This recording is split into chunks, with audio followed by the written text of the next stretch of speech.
Budget Blinds. Visit their showroom or call today for a free in-home consultation. North Battleford RCMP have arrested a 16-year-old male youth after receiving a complaint of a firearm being discharged. Police received a call just before 7:30 this morning in the area of 110th Street and 8th Avenue. A home in that area was struck by several rounds from a .22 caliber. The gun was recovered during a search and charges are pending. A North Battleford woman is facing drug charges after RCMP conducted a search warrant at a residence in the 1100 block of 109th Street and seized crack cocaine along with a large quantity of cash. 37-year-old Andrea Heron is now facing charges of trafficking a controlled substance, possession for the purpose of trafficking, and possession of property obtained by crime. Lloydminster RCMP continued to investigate a shooting incident in Lloydminster. Police say last Thursday around 9 p.m. they got a call to a house in the 3000 block of 47th Avenue with a claim the home had been shot at. No one was injured and a single small caliber round was recovered. RCMP say this was an isolated target act. Lloydminster residents may soon see an increase to their property taxes. This as City Council has budgeted a proposed increase of close to 2%. As Bart Pediasek explains, the possible tax hike comes as the city is dealing with the effects of a slumping economy and a lower projected revenues for 2016.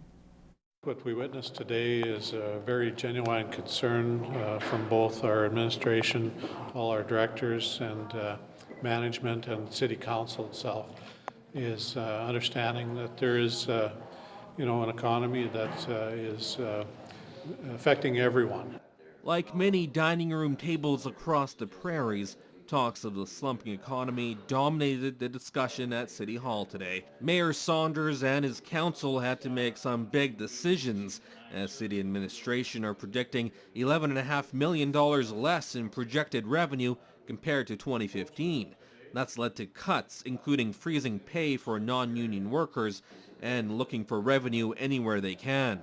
Just cutting back in areas, we saw a $45,000 reduction in the Mayor City Council's area. And there was different areas that we felt that we were being as prudent and fiscally responsible as possible. The extra revenue needed for the capital projects that weren't cut will partially come from a possible property tax increase.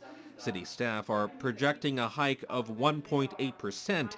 That means those that own a home valued at about $350,000 may pay an extra $3 a month, something that Councillor Ken Baker wanted to avoid. I would have preferred zero or less, but Council decided, we debated it, and we live with council decision. Now what we have to do when the assessment arrives, we have to make sure we look at the mill rate and don't harm anybody by setting a mill rate that just isn't conducive to fair and equitable play by all. Nobody likes tax increases, I understand that, but at the same time we need to respect that administration has done a lot of good, and they're doing the best that they can to forward the city with growth and with the infrastructure demands that are needed. As for what taxes will ultimately look like, that is still undetermined. City staff will have to wait until January to get new assessment numbers before they can figure out a new mill rate. Bart Pediasek, Newcap News.